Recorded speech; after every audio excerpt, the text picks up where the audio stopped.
Ok. Vamos a, ¿cómo se llama? A continuar donde nos habíamos quedado la última vez. Recuerden que habíamos comenzado con el primer capítulo, ¿verdad? Esas abstracciones y tecnología. Básicamente los, ¿cómo se llama? Los conceptos previos, vamos a decir, a comenzar el contenido. El capítulo 2 ya es el conjunto de instrucciones de MIPS. Ahí vamos a ver, ¿cómo se llama? Un poco de programación ensamblador. Voy a mostrar estos, voy a pasar por este slide que nos vimos la vez pasada, y es ¿por qué? O sea, organización de computadoras. ¿Sí? Lo encontré por ahí, me pareció interesante, ¿verdad? La justificación, ¿verdad? La primera justificación dice, sí, lo sé, una clase requerida. Sí, o sea, esa es la justificación. Bueno, ¿por qué? Porque está en el plan. Sí, pero, sí. Vamos a ver si ven los, ¿cómo se llaman? Los siguientes. Pues obviamente ya tienen un, vamos a decir, un background más, o sea, más técnico, ¿sí? ¿Qué dice el segundo? Vamos a ver. Él lo puede traducir.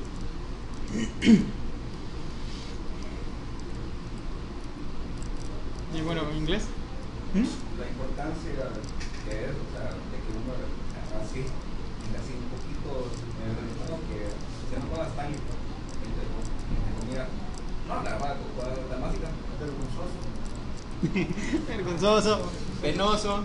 Sí, dice, si usted es un, bueno, ves, ahí es bachelor, en este caso sería un ingeniero en ciencias de la computación y el otro no sé si es electrónica, ¿verdad? Y usted no puede, o sea, vamos a decir, no entiende, ¿sí? Los términos DRAM, o sea, le hablan de DRAM y dice, no sé, es un RAM con una D.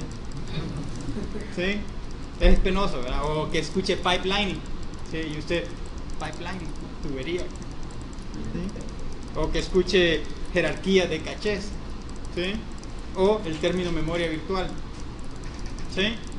O sea, ese es uno, ¿verdad? En cuanto a, o sea, vamos a decir, conocimiento. El siguiente, de nuevo, ¿verdad? Dice penoso, ¿sí? De nuevo, ¿verdad? Si es un ingeniero en ciencias de la computación, y no puedes decidir qué procesador comprar, ¿sí? Un Pentium 4 de 3 GHz o un Athlon de 2.5 GHz. Claro, dice, nos ayuda obviamente a razonar acerca de desempeño, energía. Pero no solo es, el de 3 GHz. La verdad es que depende, ¿sí? Como vamos a ver aquí, ¿sí? O sea, no todo es en primer lugar la velocidad, ¿verdad? ¿Sí? Ok. Bueno, ya hablando de, ¿cómo se llama? De la industria, vamos a decir, es obviamente un primer, o sea, esta clase es un primer paso, ¿verdad? Los diseñadores de chips, o sea, de procesadores y ese tipo de cosas, compiladores, especialmente los de sistema, ¿verdad? Y sistemas operativos, ¿sí? De nuevo, ¿verdad? Los de sistema, este es un preámbulo tanto a sistemas operativos como a compiladores, no así a los de electrónica, ¿verdad? Les toca al revés, ¿sí? Y lo último dice, bueno, ¿será que el conocimiento de hardware, o sea, conocer el hardware, me ayuda a escribir mejores programas? ¿Qué creen ustedes? Claro, ¿verdad? Claro que sí. O sea, saber de que existe una memoria caché, o sea, la forma en la que yo accedo a los arreglos, por ejemplo, ¿sí? O sea, tiene sentido que, ¿sí? Si voy a acceder a todo un arreglo, accederlo de manera, ¿cómo se llama? De manera, vamos a decir, secuencial, ¿sí? Etcétera, etcétera. ¿Sí?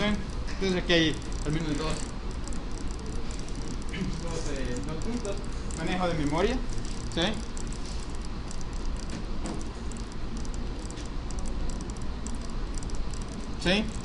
¿Sí? Dice, si nosotros entendemos, ¿sí? El cómo y dónde la data es posicionada, dónde se ubica, ¿sí? Eso nos puede ayudar, o sea, ayudar, vamos a decir, a asegurar que la data relevante, ¿sí? Esté cerca, ¿sí? Es decir, la data que, o sea, la data que más se accesa en un programa, ¿sí? O sea, esté cerca y no empezar a, ¿cómo se llama? Tener la data, ¿cómo se llama? Dispersa. Y el segundo, y les voy a preguntar a ustedes por qué. Thread management, manejo de hilos. ¿Sí? Si entendemos cómo los threads o hilos interactúan, podemos escribir, ¿sí? Dice programas multi-hilo más, no sé, más inteligentes, podríamos decir. Ahora la pregunta es, ¿por qué? O sea, eso es importante. ¿Cuántos aquí han escrito un programa multi-hilo? ¿Para qué?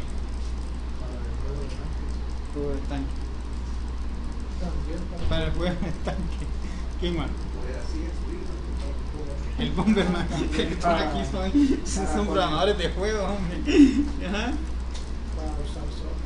Para usar sockets, o sea, aplicaciones. Bueno, eso es típico, las aplicaciones de red, ¿verdad? ¿Sí? Utilizar multihilo. Ahora, ¿sí? ¿Por qué, o sea, deberíamos preocuparnos por aplicaciones? Porque el procesador no hace nada en paralelo. Los hilos, las instrucciones las va a hacer una por una. Solo que deja un hilo, agarra otro y así lo va a tener. Por eso, pero todavía vamos a decir, en uniprocesador, vamos a decir, no tiene mucho sentido.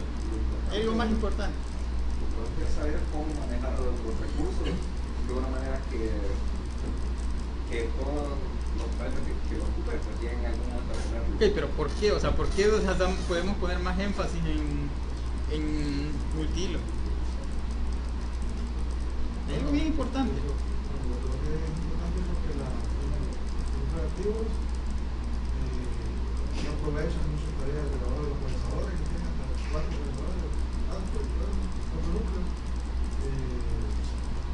Nosotros tenemos, si no hacemos un hilo, no podemos asignar eficientemente el uso. Claro. Ahora ustedes saben de eso vamos a hablar, ¿cómo se llama el día de hoy? Los procesadores, o sea, los diseñadores de chips, procesadores, se han cambiado de perspectiva. Ahora ya no es integrar más y más transistores, ¿verdad? Porque hay ¿cómo se llama? Un tope en cuanto a disipación de energía. ¿Sí? O sea, ahora el boom es multinúcleo, multicore.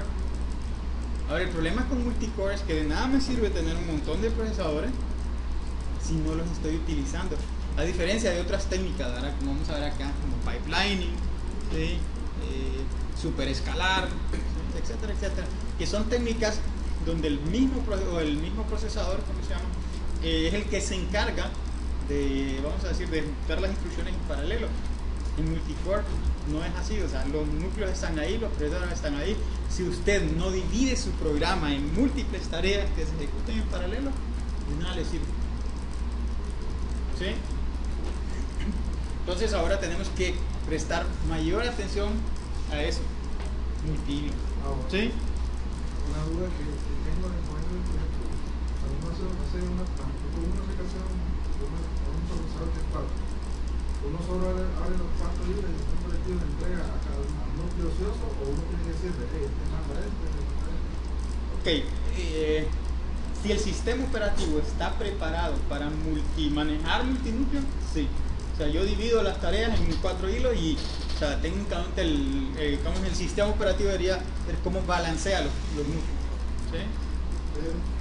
Pero si el sistema operativo no lo soporta, ¿sí? No sirve, ¿no? No sé si alguien escuchó un anuncio de Intel, hace un par de años, que dijeron que para no sé si el 2018, 2020 y algo, ¿sí? Iban a estar sacando chips con 128 núcleos, si mal no recuerdo. Sí, la pregunta es qué vamos a hacer con tantos núcleos. O sea, significa eso. Hay que empezar a pensar en paralelismo a la hora de programar y no una simple secuencia y ya. ¿Sí? Creo que hay que empezar a elaborar, o sea, cuando elaboren un algoritmo, a pensar, ok, esto puede ser una tarea, luego esto, luego así. Y no pensar así, de manera secuencial. ¿Sí? ¿Estamos claros ahí? ¿Sí? Ok. Entonces, bueno, nos hemos detenido ya un poco ahí porque la vez pasada no lo hicimos. ¿Sí? Bueno, esta es lo que vamos a ver durante la clase, básicamente. Ahora, ¿sí? Es de alguna manera, la puesta en práctica en primer lugar, ¿verdad?, de lo que aprendieron en diseño lógico, ¿sí? O sea, con algo más grande, más que circuitos sumadores, ¿verdad? Sí, y qué sé yo, ¿verdad? Sí, se los dejo ahí. Bueno, lo vimos la vez pasada, ahora hablamos de las clases de computadora. ¿Y qué dijimos, verdad? Sí, hablamos, prestamos especial atención, vamos a decir, a esta última categoría, ¿sí? Las computadoras embedded, ¿sí? Que dijimos que están por todos lados, desde la refrigeradora, el lavaplatos, el microondas, ¿sí? Etcétera, etcétera, ¿verdad? ¿Sí? Bueno, el repaso de unidades, ¿sí?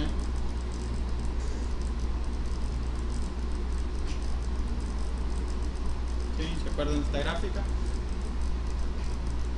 ¿Sí? Entonces, ¿qué conclusión sacamos de esa gráfica? ¿Qué sacamos de ahí, Enrique? Bueno, que se fuera bien claro que el mayor crecimiento ha sido por parte de los teléfonos, que en vez de las computadoras. O sea, en vez de las PC, vamos a decir, ¿sí? Para no limitar el término computadora, ¿verdad?, a una PC, ¿sí? O sea, básicamente ahí podemos ver el predominio, ¿sí?, que tienen las, ¿cómo se llaman?, las computadoras embedded o empotradas, ¿sí?, en el mercado vamos a decir, de procesador, de computadoras, ¿sí? O sea, las moraditas ahí son los teléfonos celulares, ¿verdad? ¿Sí? Bueno, no nos vamos a detener aquí, ¿verdad? La vez pasada, ¿sí?, estuvimos hablando de las características, ¿sí? Creo que nos habíamos quedado en este slide analizando, ¿cómo se llama?, un típico sistema de cómputo, vamos a decir, de típicamente, especialmente las PC, ¿verdad? Y, los servidores están diseñados por capas, ¿sí?, donde obviamente la primera capa es el hardware, ¿sí? Encima de eso típicamente está el software del sistema, es lo que llamamos el sistema operativo, y encima de eso, ¿verdad?, las aplicaciones de software, ¿sí? Entonces ahí hablábamos, ¿verdad?, el sistema operativo, en términos simples es el supervisor, ¿sí? O sea, que crea las interfaces entre los programas de usuario y el hardware. Vigila también, ¿sí? Vamos a decir, pues un intermediario, no sé, en ese sentido. O sea que podemos implementar, ¿sí?, cualquier mecanismo de protección a nivel del sistema operativo, ¿sí? Bueno, obligaciones típicas, ¿verdad? Manejar las operaciones de entrada-salida, asignar almacenamiento y memoria, proveer acceso, ¿sí? ¿Cómo se llama? Perdón, proveer protección, acceso protegido, ¿cómo se llama? Entre múltiples aplicaciones, ¿sí? O sea, típicamente un sistema, ¿cómo se llama?, un sistema de cómputo, una PC, una aplicación no puede acceder directamente a los recursos de otra aplicación. Eso incluye memoria, ¿sí?, etcétera, etcétera. El sistema operativo obviamente provee mecanismos, vamos a decir, controlados, ¿sí?, para compartir recursos entre una aplicación y otra, ¿sí? O sea, el sistema operativo siempre está en medio, vigilando, ¿sí?, que una aplicación, vamos a decir, no sé, se quiera pasar, vamos a decir, de la raya, ¿sí?, quiera escribir en un área de memoria de otro proceso, ¿sí?, que no está permitido, ¿sí? Entonces, obviamente eso aumenta la seguridad. Entonces, otra pieza fundamental, vamos a decir, de software es el compilador, ¿verdad? ¿Sí? El que traduce un lenguaje, o sea, en términos simples, ¿verdad?, traduce un lenguaje de alto nivel a lenguaje de bajo nivel, ensamblador, lenguaje de máquina, obviamente, ¿sí? Ok, ¿estamos claros ahí? Ok, este slide está interesante, siempre es, dice, debajo del programa, o sea, ¿qué hay debajo de un programa? Entonces, tenemos ahí un programa en C, lenguaje de alto nivel, ¿sí? ¿Qué hace esa función? Una función bien simple. ¿Dónde lo han utilizado esa función?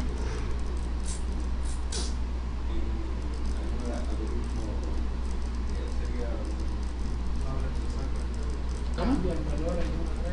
Para acá, pero ¿en qué? Típicamente ¿en qué lo han utilizado? ¿Recuerdo? En estructura de datos. Ordenamiento. Ordenamiento, típicamente. Entonces quicksort, esa es una función típica que se van a encontrar. Ok, fíjense bien, aquí está la versión ensamblador. Bueno, yo espero que la función de set todos la entiendan, ¿verdad? Pero la ensamblador, eso es en MIPS en realidad, MIPS 32, que es lo que vamos a ver a continuación. ¿Sí? Clarito, ¿verdad? ¿Sí? Y más claro aún el lenguaje de máquina, ¿verdad? ¿Sí? Ahí está el mismo programa en lenguaje de máquina. Sí, ¿verdad? Clarito. Fácil de entender, ¿verdad? ¿Cómo? Ahí está todo. Ok, entonces el punto es aquí, ¿verdad? Un compilador, o sea, en el paso, ¿sí?, de un lenguaje de alto nivel a ensamblador, que es un primer paso, la relación es 1 a muchos.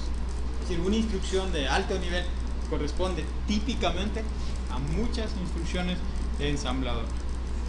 Pero la relación entre ensamblador y lenguaje de máquina típicamente es 1 a 1. Las instrucciones son básicamente, ¿cómo se llama? Alias. ¿Sí? Y eso es lo que también vamos a ver más adelante. ¿Sí? Un poco de programación en lenguaje de máquina, ¿sí? En MIPS. O sea, dado un set de instrucciones, un programa en ensamblador de unas 500 instrucciones, ¿verdad?, pasarlo al lenguaje de máquina. ¿Sí? No tantas instrucciones.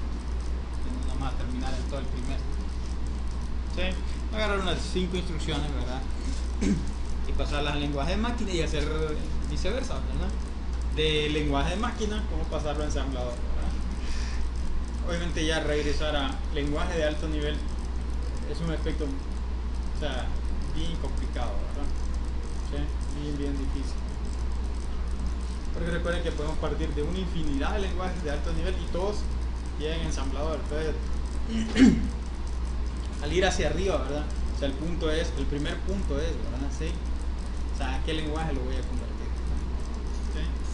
Obviamente, diríamos, se puede convertir ahí en un pseudo C, o sea, ¿sí? Pero es bien difícil obtener, o sea, obviamente el código de alto nivel original, ¿sí? Es bien complicado. El cambio que hacen por el compilador o el precompilador. O sea, un montón de optimizaciones y ese tipo de cosas. ¿Sí? Ok, estamos claros ahí. ¿Se entiende la relación? Todos están claros, por lo menos términos simples que hace un compilador.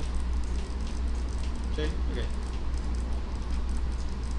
Bueno, ventajas de los lenguajes de alto nivel. ¿Sí? Permite al programador pensar de manera, ¿sí?, más natural, o en un lenguaje, ¿cómo se llama?, más natural, y que vaya de acuerdo al uso, al objetivo, ¿sí?, donde se quiere utilizar.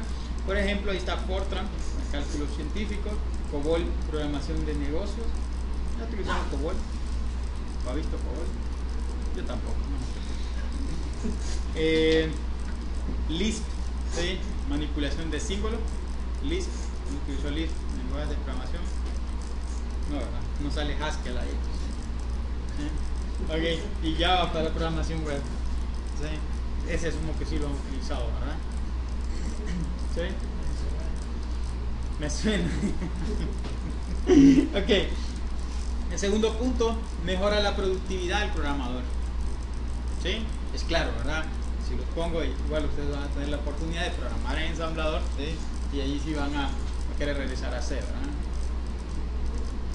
Entonces, bueno, el punto es, ¿verdad?, un programa bastante grande, vamos a decir, con bastante requerimiento.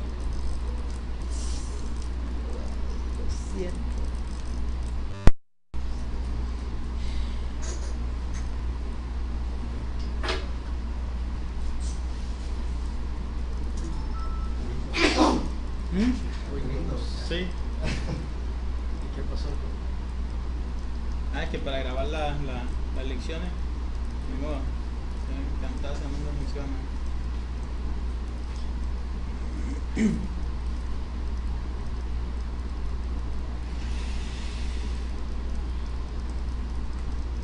Esperemos que... Bueno, esperemos que no pase hacia más. Ok, el segundo, ¿verdad? Mejora la productividad del programador, dijimos, ¿sí? O sea, el código es mucho más entendible, ¿verdad? Un lenguaje de alto nivel, mucho más fácil de depurar y validar. Creo que eso es claro, ¿verdad? ¿Sí? Mejora el mantenimiento de un programa. Creo que nadie tiene objeciones al respecto. Este siguiente punto es importante también. Permite a los programas ser independientes de la computadora en la que se han desarrollado. ¿Qué significa eso?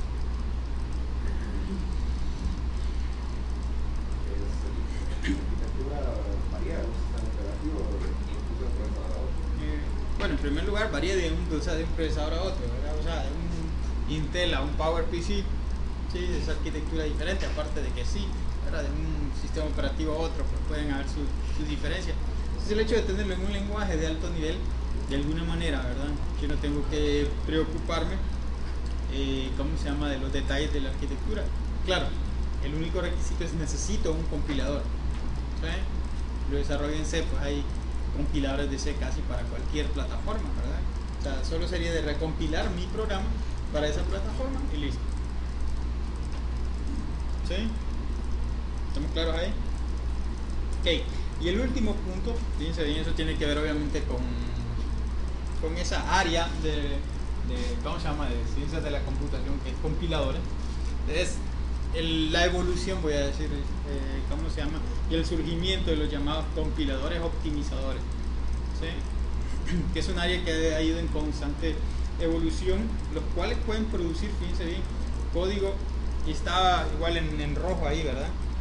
Sí, para hacer énfasis en esto. O sea, código ensamblador de máquina muy eficiente, ¿sí?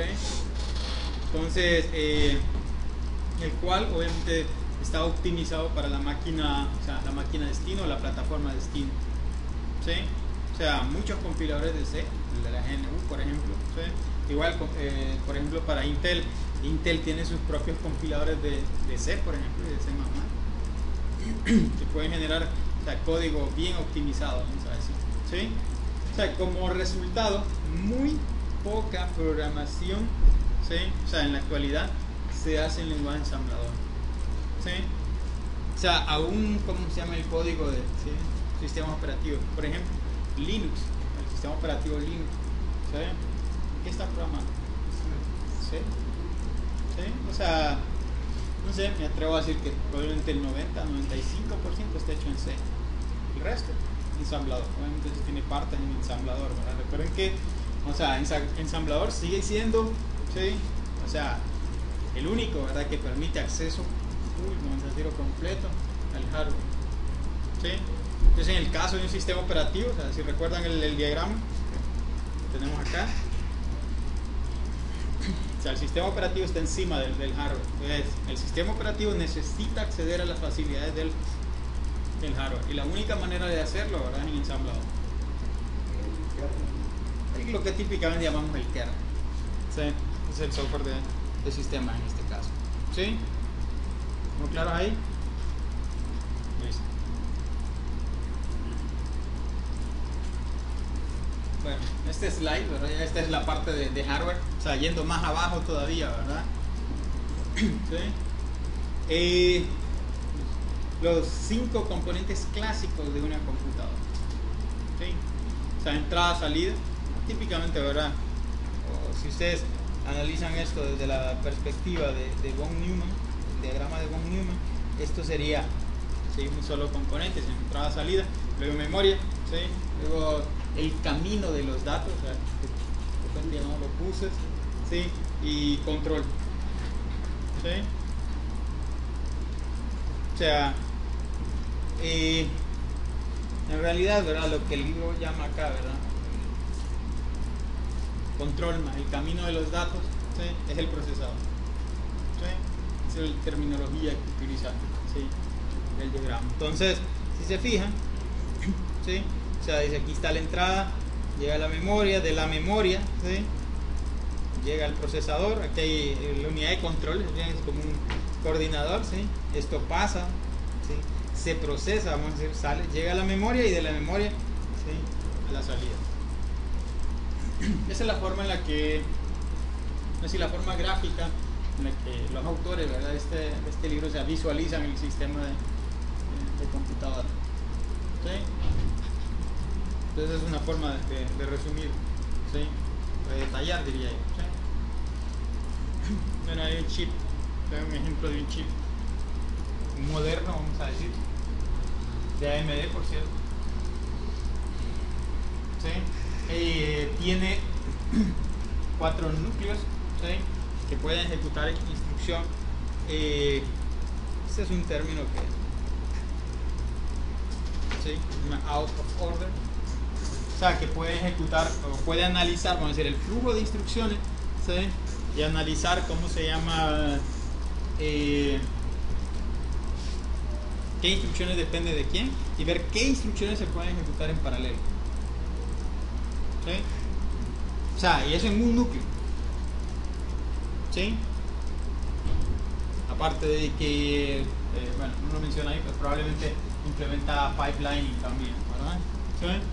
Entonces, cuando vean eso de out of order, ¿sí?, o sea, puede analizar el flujo de instrucciones, o sea, de entrada, ¿sí?, y ejecutar, o sea, instrucciones en paralelo. ¿Sí?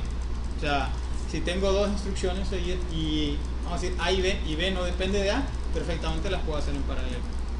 Obviamente, como vamos a ver más adelante, eso implica más hardware. ¿Sí? O sea, por ejemplo, si una suma y una resta, si las quiero hacer en paralelo, necesito 2 algo. Así de sencillo, 2 unidades aritméticas lógicas. ¿Sí? Ok. Bueno, este es de 4 núcleos, 1.9 GHz, el clock rate, o sea, la frecuencia, tecnología de 65 nanómetros. ¿Cuánto será 65 nanómetros? Típico, eso tiene que ver con, ¿sí?, no sé, el tamaño de el área del chip, ¿sí? Bueno, son nanómetros, ¿verdad? O sea, eso es invisible al ojo humano, ¿verdad? ¿Sí? Ok, 3 niveles de caché, L1, L2 y L3, ¿sí?, en chip, o sea, vienen en el chip, o sea, todo integrado en un chip. ¿Sí? También, ¿verdad?, más adelante vamos a hablar de las jerarquías de memoria y por qué 3 niveles de caché y no 2, o uno solo de un gran tamaño. Pero no ponen el segundo. ¿Cómo? En el mercadeo no le ponen el segundo a uno. No, algunos traen nivel de L1 y L2 nada más, ¿sí? Algunos sí llegan hasta 3, L3. Pero realmente no mencionan cuánto tiene el L1. Bueno, esa es cuestión, sí. Sí. Bueno, que tiene lo que llama ahí un boost, ¿cómo se llama?, de alta velocidad, un memory bus. Recuerden que ¿sí?, sí, la memoria caché viene integrada, así que necesito un bus para comunicar los núcleos, ¿sí?, con la, ¿cómo se llama?, con la memoria, sí, con la memoria caché. No sé si se alcanza a ver ahí. La memoria caché de nivel 2 es una por núcleo, o sea, cada núcleo tiene su propia memoria caché de nivel 2, pero la memoria caché de nivel 3, que son 2 megabytes, ¿sí?, ese sí es único, compartido. ¿Sí? Entonces, bueno, ese es un chip, ¿cómo se llama?, moderno, lo que decíamos al principio, ¿verdad? Muchos fabricantes, incluyendo AMD, han recurrido a esta estrategia. ¿Sí? Integrar varios núcleos en un chip. ¿Sí? ¿Ok?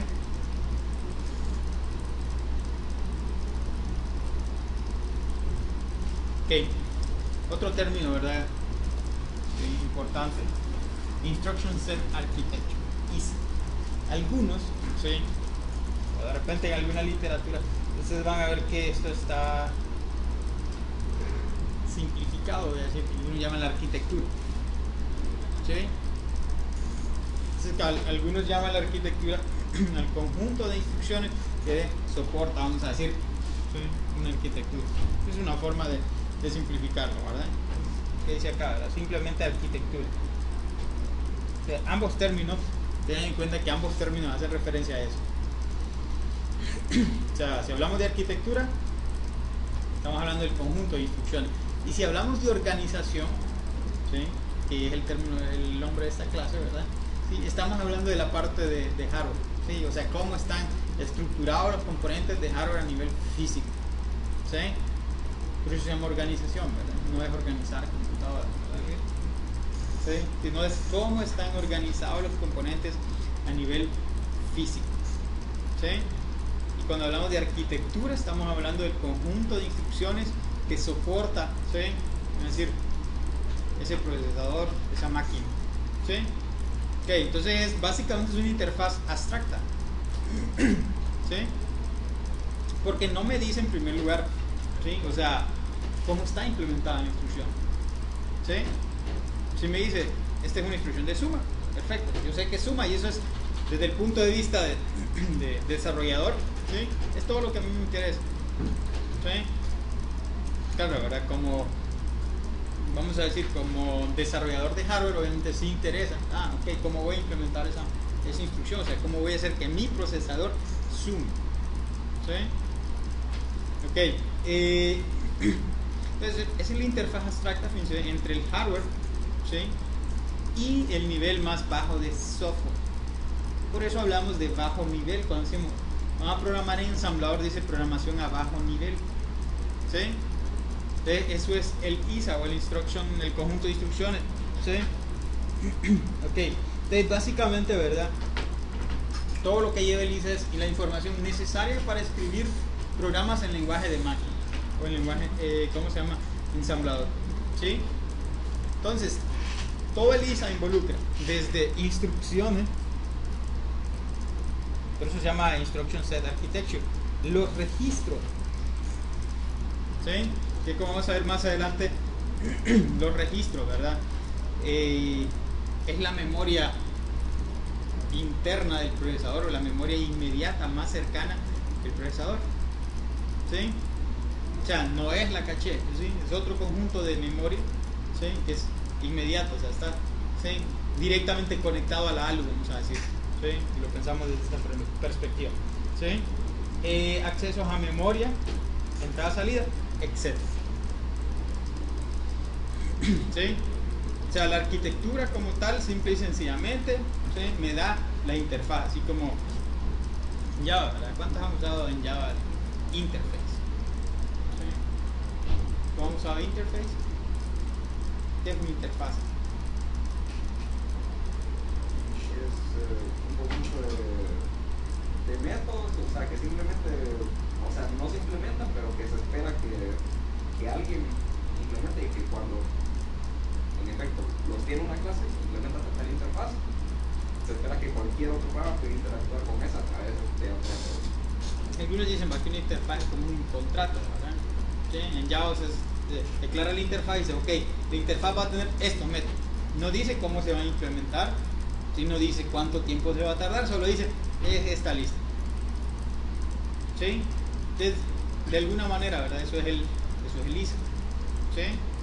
O sea, dice la arquitectura va a tener estas instrucciones y van a ejecutar esto. Es decir, deben estar bien definidas, obviamente. ¿Sí? O sea, no deben quedar, vamos a decir, huecos en la definición. Porque eso habilita, y fíjense bien, aquí igual está marcado en rojo, implementaciones de costo variable y desempeño para ejecutar diferentes software. Software idéntico. ¿Sí? El caso de, ¿cómo se llama? De la arquitectura x86 de Intel. Intel hace procesadores que entienden esa arquitectura x86, pero AMD también. ¿Sí? Entonces un programa hecho para un procesador de Intel funciona en AMD. ¿Sí? Claro, habrán sus diferencias obviamente en desempeño y consumo de energía, por ejemplo. ¿Sí? Porque Intel y AMD trabajan, ¿sí? Por separado. ¿Sí? ¿Alguien sabe cómo surgió AMD?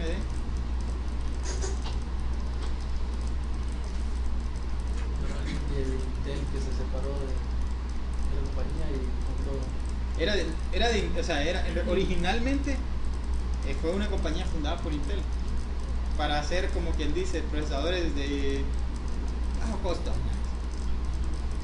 ¿Sí? Obviamente, o sea, se fundó como una compañía por aparte. ¿Sí? Entonces, como la arquitectura Intel, ¿verdad? X86 está patentada por Intel. Pues vino, o sea, como parte, como era de la misma compañía, le licenciaron, vamos a decir, la arquitectura Intel a AMD. ¿Sí? Pero, vamos a decir, el tiempo pasó, AMD hizo las cosas bien y eventualmente se independizaron de Intel y se convirtió en la competencia de Intel. ¿Sí? Es la historia que escuché por ahí, o sea, hay que verificar. ¿Sí?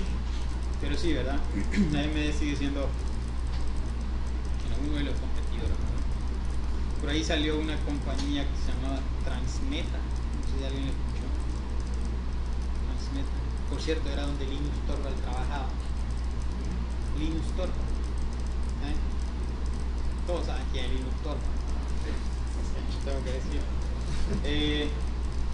La idea también, ¿verdad?, era hacer chips para la plataforma x86, pero de bajo consumo de energía. Estuvieron trabajando por un tiempo, no sé qué les pasó, al final se desintegró, no llegó a nada. O probablemente llegaron a algo, pero probablemente no hubo mucho beneficio económico. ¿Sí? Ya se desintegraron. ¿Sí? ¿Y ustedes sean para los de Apple tenían alguna razón en particular para usar un chip diferente o solamente por meterse al rollo, ¿no?, de hacerlo incompatible? No sé, la verdad. No tengo la... No, o sea, ¿por qué decidieron usar? La pregunta es ¿por qué decidieron usar Intel? No, al revés, ¿por qué antes no usaban Intel? No sé. Era una línea distinta. O sea, leído la historia, que es una línea totalmente afuera de IBM, pues, IBM, el enemigo usaba Intel. Pero extrañamente los procesadores, los PowerPC los hace IBM. Ahora los hace IBM. Entonces no sé realmente por qué, o sea, ¿sí? Claro, eran procesadores de buen desempeño, eso sí, tal vez estaban bien, ¿sí? No sé por qué decidieron cambiar, ¿no? Tal vez por compatibilidad de software, no sé, no tengo ni la menor idea, no he indagado, no soy fan de Mac. ¿Sí? No sé, las cosas se miran bonitas y todo, hasta ahí. Nunca me he dado por indagar, o sea, cuál fue la verdadera razón. ¿Sí? Igual, ¿verdad? O sea, antes de Intel, como dice, estaban bien. ¿Sí? O sea, no es que la PowerPC es una plataforma, o sea, al nivel de Intel en ese sentido, solo que igual, de alguna manera, pues Intel y Microsoft han sido un monopolio, ¿verdad? ¿Sí? Que han invadido el mercado en ese sentido, ¿verdad? No es porque los demás sean malos, ¿verdad? Ustedes saben que Microsoft es muy bueno en marketing, ¿verdad? ¿Sí? Pues al final el marketing gana. ¿Sí? Ok, ¿alguna otra pregunta? Ok, aparte de ISA hay otro concepto bien importante que es ABI. ¿Sí? Son siglas. ¿Sí? Voy a marcar aquí. Significan Application Binary Interface. Ok, el ABI es una combinación, fíjense bien, de dos cosas. El ISA, que es el conjunto de instrucciones de una arquitectura, más la interfaz del sistema operativo. O sea, volviendo al diagrama, ¿verdad? El hardware, ¿sí? Ya vamos a decir, impone una restricción, el ISA. ¿Sí? Conjunto de instrucciones. Ponemos un sistema operativo encima y ese pone otra, vamos a decir, otra restricción, que es la interfaz del sistema operativo. ¿Sí? Lo que van a conocer ustedes allá en sistemas operativos, ¿sí? Como el conjunto de llamadas al sistema, ¿sí? Como quien dice, el ISA del sistema operativo, el conjunto de instrucciones del sistema operativo. ¿Sí? No diríamos un conjunto de instrucciones, sería como un conjunto de funciones que típicamente se llama el API, ¿verdad? ¿Sí? Es el API de Windows, el API de Linux. ¿Sí? Entonces eso es una combinación. ¿Sí? O sea, el punto de eso es que para que una aplicación, vamos a decir, se pueda ejecutar de un sistema a otro, se puede llevar de un sistema a otro, ¿sí? No solo tiene que ser ISA compatible, también tiene que ser, o debería ser ABI compatible. ¿Sí? Por eso de verdad que por más que yo tenga Windows en una máquina con Intel, lo llevo a una máquina Intel con Linux, o sea, llevo un ejecutable, una aplicación, no la puedo ejecutar. ¿De qué me hace falta en la máquina con Linux para ejecutar esa aplicación? Tengo el ISA, me hace falta la interfaz del sistema operativo, ¿sí? O sea, no es AVI compatible, ¿sí? Eso es lo que hace, por ejemplo, Wine en Linux, ¿verdad? ¿Sí? O sea, lo que está haciendo es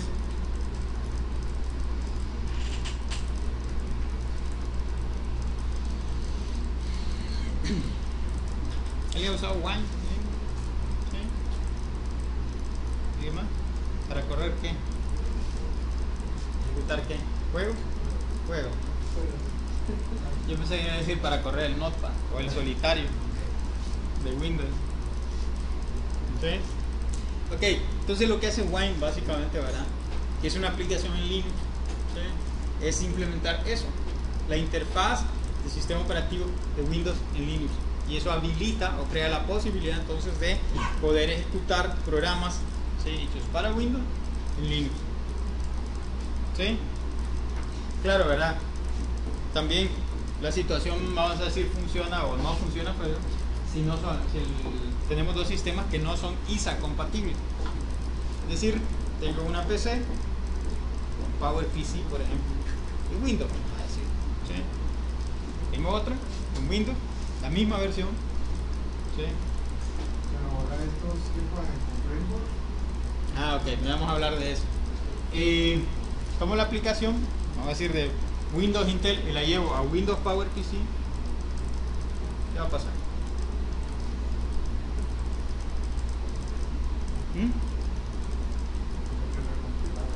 Sí, no funciona, ¿sí?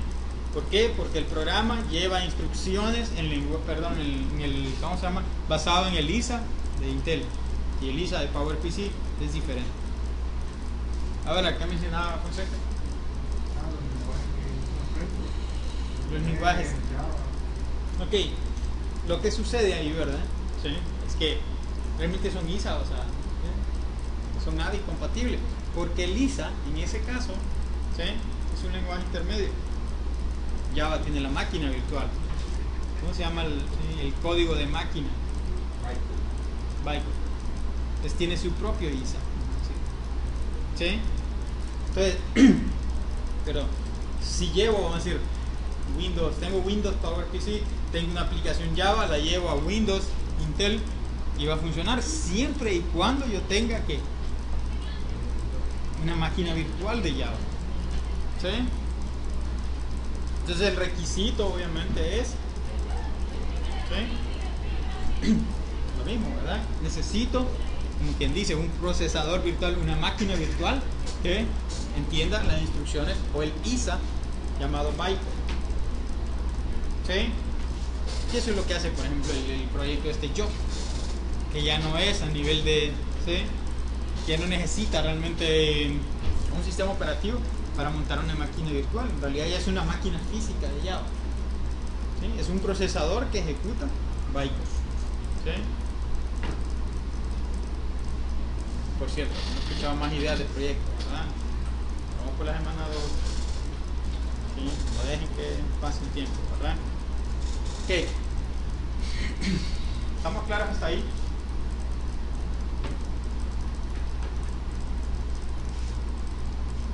¿Sí? ¿Estamos claros con los dos conceptos? O sea, AVI, ISA. ¿Sí? Ok. Ok.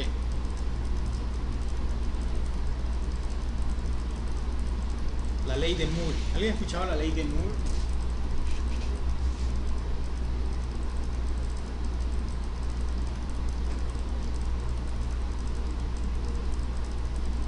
Gordon Moore de Intel, 1965, predijo que el número de transistores que pueden ser integrados en un solo chip se duplicarían. Y fíjense bien ahí cómo está, que originalmente decía se duplicarían cada año, pero lo dice luego cada 1.5 años y luego cada 2 años. O sea, en la medida que se iban integrando más y más y más transistores, pues eso se volvió un problema, ¿verdad? ¿Sí? Hasta que llegamos al punto, ahí está la gráfica, ¿verdad? ¿Sí? Básicamente el número de transistores, cortesía de Intel, ¿cierto? Esta escala es logarítmica, obviamente, ¿verdad? Si no, obviamente no, ¿sí? No habría espacio para poner esta última barra, ¿sí? Básicamente eso pone de manifiesto el crecimiento exponencial, ¿sí? ¿Cómo se llama? La integración de transistores, ¿sí? Entonces obviamente, ¿verdad? Llegamos al punto, ¿sí? No sé si por aquí se menciona, donde ya no puedo, o sea, disipar tanto calor, ¿sí? O sea, los primeros chips de PC, procesadores de PC, o sea, ni siquiera soñaban, ¿verdad?, con un disipador de calor, ¿verdad? Y ahora se ven aquellos semejantes disipadores de calor basados en aluminio o cobre, y aquellos semejantes ventiladores encima del procesador. Enfriamiento líquido y no sé cuántas cosas más, ¿sí? Por eso, ¿verdad? O sea, imagínense esos, bueno, fíjense ese dato, ¿verdad? El último que está dice es un dual core Titanium, es un procesador de Intel, 1.7 ¿qué? billones de transistores. Ahí se imagina, ¿verdad? La cantidad de energía que eso, ¿sí? O sea, de calor, ¿no? Recuerden que la energía que disipa como calor, ¿sí? Eso genera una inmensidad de calor, ¿sí? ¿A cuántos de ustedes no les ha pasado con las tarjetas de video? Eso es muy común, ¿verdad? Sí. Yo digo que es muy común, ¿verdad? Porque cuando me pasó y empecé a buscar en internet, había un montón de gente con el mismo problema, ¿verdad? Especialmente las laptops, ¿verdad? Que los chips de video, o sea, los GPU, se desoldan, tanto calor que, aún con el disipador. ¿Qué le ha pasado? Ah, ok, o sea, esa es que son, o sea, es un grid, ¿verdad? De bolitas, o sea, de estaño básicamente, que van, ¿sí?, y se pegan en una superficie. Desde tanto calor que eso genera, o sea, no se puede disipar, entonces se revienta. Algunos puntos de soldadura se revienta y se desolda. Es común una vez que se revienta, ¿verdad? No, les voy a arreglar una vez. Bueno, yo lo he arreglado 2 veces. Entonces, o sea, es tanto el calor y aún con el disipador, ¿verdad? Especialmente si se arruina, o sea, un ventilador, así como anda sonando este aquí, ¿verdad? Es un problema, ¿verdad? Entonces, la solución fácil, ¿verdad?, es agarrar una pistola de calor, ¿verdad?, empezar a calentar el chip, ¿sí? Claro, ¿verdad? O sea, 5 o 6 minutos, que no se le pase la mano también, ¿verdad? ¿Sí? Porque se puede echar el chip. Entonces, después de ese tiempo, pues lo que sucede es que el estaño se funde, ¿verdad? Y se vuelve a sentar, ¿verdad? Así como el famoso problema aquel de mal implementación, ¿no?, del Xbox 360, que los primeros modelos, a casi todo el mundo que tiene uno, en algún momento se les recalentaba y ya les salía el famoso anillo rojo de la muerte. Bueno, no sé, no tengo una Xbox 360. Pero, ¿qué? ¿Problema de tarjeta de video también o de qué? No, pero se cree que era, pero, o sea, probablemente es este video. ¿Este video? Y yo he escuchado de que, o sea, porque de Nvidia igual ATI tiene ese problema. No sé quién tiene más el problema, si ATI o Nvidia, pero de Nvidia hay un montón de... Sí, Nvidia es más común. Que es más común. Entonces sí, o sea, con una pistola de calor, ¿verdad? O sea, lo calienta. Me ha pasado 2 veces. La segunda vez que lo hice, pues de repente el procedimiento lo hice mejor, ¿no? Y me ha funcionado. Yo tenía experiencia y me ha funcionado. Yo creo que ya tengo casi 1 año y no me he vuelto a fallar. ¿Sí? Claro, ¿verdad? Que ahora sí tengo mucho cuidado, ¿verdad? Por ejemplo, se le cayeron las patitas de atrás y allá ando con un pedacito de madera para que se mantenga levantado y haya ventilación abajo, ¿verdad? ¿Sí? Es raro que la ponga así, ¿verdad? Yo siempre trato de que haya, ¿sí?, ventilación abajo, revisar a cada rato los ventiladores, estarla limpiando, ¿verdad? Para que no me vuelva a pasar, ¿sí? Porque Sí, es un gran problema realmente eso. Sí, la disipación del calor. Sí. Y es muy común que se arruinen las tarjetas de video, de Nvidia especialmente. ¿Sí? ¿Ok? ¿Ok? La evolución, me decía, de la tecnología. ¿Sí? Tamaño desde 2004 hasta 2012. ¿Sí? La integración de la capacidad de integración, perdón, de billones de transistores. Miren el 2004. O sea, el tamaño, ¿verdad? Ahí básicamente era en nanómetros. El 2004 era 90 y el 2002 era 22. O sea, ya mucho más, ¿sí? Mucho más pequeño. ¿Sí? ¿Cuántos billones de transistores? En 2004 2, en 2012 32. ¿Sí? Bueno, y como dice ahí, fun facts about, ¿sí? Lo que está encerrado ahí. Como que dice, hechos curiosos, ¿verdad?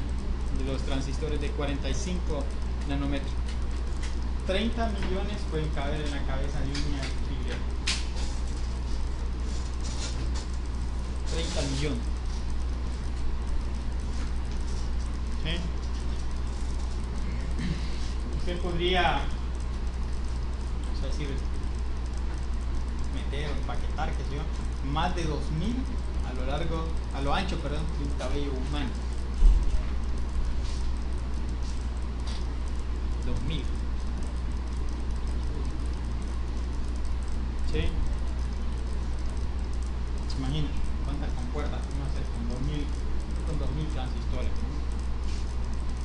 Unos cuantos. Y el último está más interesante. ¿Quién lo lee ahí? Si el precio de los campos sería al mismo rango, El mismo ritmo, vamos a decir. el mismo ritmo, sí, el precio de los transistores, de 2058 ahorita costaría un centavo. De dólar ahí, sí. O sea, un carro costaría un centavo de dólar. 20 centavos de lempiras. ¿Sí? Esa es una comparación, ¿verdad?, entre el precio del transistor y el... Claro, hay que contar, ¿verdad?, que sí, en todo este trayecto, obviamente, decir, el tamaño se iba reduciendo aún más, ¿verdad? Sí. O sea, solo tratar de imaginarse un nanómetro, no sé, 45 nanómetros, un centímetro, ahora decimos nosotros, es poquito, ¿verdad? ¿Sí? Entonces imagínense la capacidad de integración que se ha, sí, que se ha logrado en eso. ¿Sí? Hay otro ejemplo, ¿verdad? Obviamente, donde la ley de Moore, o sea, tiene un impacto, es el DRAM. Más adelante vamos a hablar de eso, ¿verdad? Pero básicamente es vamos a decir, lo que nosotros llamamos la memoria RAM de una computadora. ¿Sí? Solo que esto es en cuanto a capacidad. ¿Sí? O sea, desde el 76 al 2008. ¿Sí?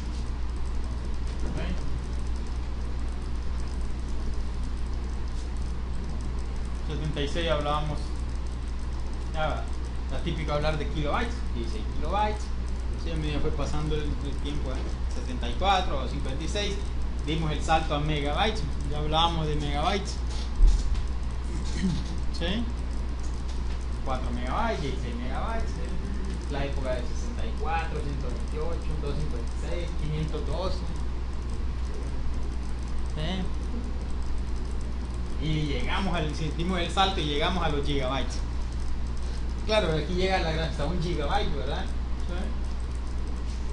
Pero y ahora nadie quiere hablar de 1 gigabyte, ¿verdad? Sí, 22, ya nadie, ya mira la laptop última generación, y dice, ya 32 gigas y yo con esta laptop que no me sirve para nada con 4 gigas. O 1 gigabyte, nada, el laptop no sirve, esa computadora no sirve ya. Ya no quiere hablar de 1 giga. No digamos de megabytes, ¿verdad? Mira una compu de 512 megabytes y... Yo que tengo todavía una 80 80 megas megas de RAM. de RAM. Y se te hace una reliquia, y más o menos explica esto aquí en esta... Como el 96, Era 16 y la expandida. ¿Era de cuánto? 16 ahorita. O sea que estaba como por esta... como el 92, ¿no? No, el 95, cuando salió Windows 95 la compré. La gráfica es para Estados Unidos, para Honduras. Hay que restarle. Sí, hay un desfase de tiempo en el 92. Yo creo que no había computadoras en Honduras. Bueno, claro, o sea, esta es una gráfica global, vamos a decir, ¿verdad? Oye, había computadoras aquí en el 92. Sí, pero vos sí. Ya había. Sí, Ya, se pero compramos. acá- Compramos con. Tiene que, hombre, escucha, no es para tanto. La gente aquí usaba más Mac que Mac. Porque mi papá era ingeniero civil y él trabajaba bastante con Mac para Porque vamos a ver, vamos a ver, espera, yo estudié bachillerato en mi cómputo, tuve que ver como en el 94, probablemente, sí, como en el 94. Y usábamos DOS, obviamente, ¿verdad? No era ni Windows 3.11, nada, era DOS. Pero sí, eran PC, o sea, IBM PC, vamos a decir. ¿Sí? Bueno, ya eran clones, pero ya IBM ya en esa altura ya los chinos ya habían empezado a clonar. O sea, ahí salió el término clon, ¿verdad? O sea, IBM fueron los creadores del concepto de la PC y eran los que sacaban las originales, ¿verdad? Pero ya saben, ¿verdad? Que allá en Asia todo lo reinventan. Empezaron a salir los clones, ¿sí? Y eran mucho más baratos, ¿verdad? Y funcionaba. ¿Sí? Entonces al final, ahora pues nadie hace, en lo que es PC, o sea, no existe alguien como decir este es el original y que todo es un clon. Entonces, clones de una IBM PC, ¿verdad? ¿Sí? Bueno, pues vamos a cerrar, ¿verdad? Ya veo todo el mundo. El crecimiento, ¿verdad? En el desempeño del procesador desde los 80, ¿sí? Y está más o menos como hasta el 2005, ¿verdad? ¿Sí? Entonces, más o menos exponencial, ¿verdad? ¿Sí? Y por ahí, vamos a ver el siguiente, solo para cerrar. Bueno, con este cerramos. ¿Sí? Y solo voy a remarcar esto. ¿Sí? Es el clock rate o la frecuencia del procesador, o sea, ¿sí? Llegó a un power wall, ¿sí? O sea, el tope de energía, consumo de energía, o sea, entre más energía, ¿sí? Consume, mayor calor, ¿sí? Entonces habla 115 watts, asumido que eso es Pentium 4, ¿sí? Entonces, es allí, ¿verdad? Donde, ¿sí?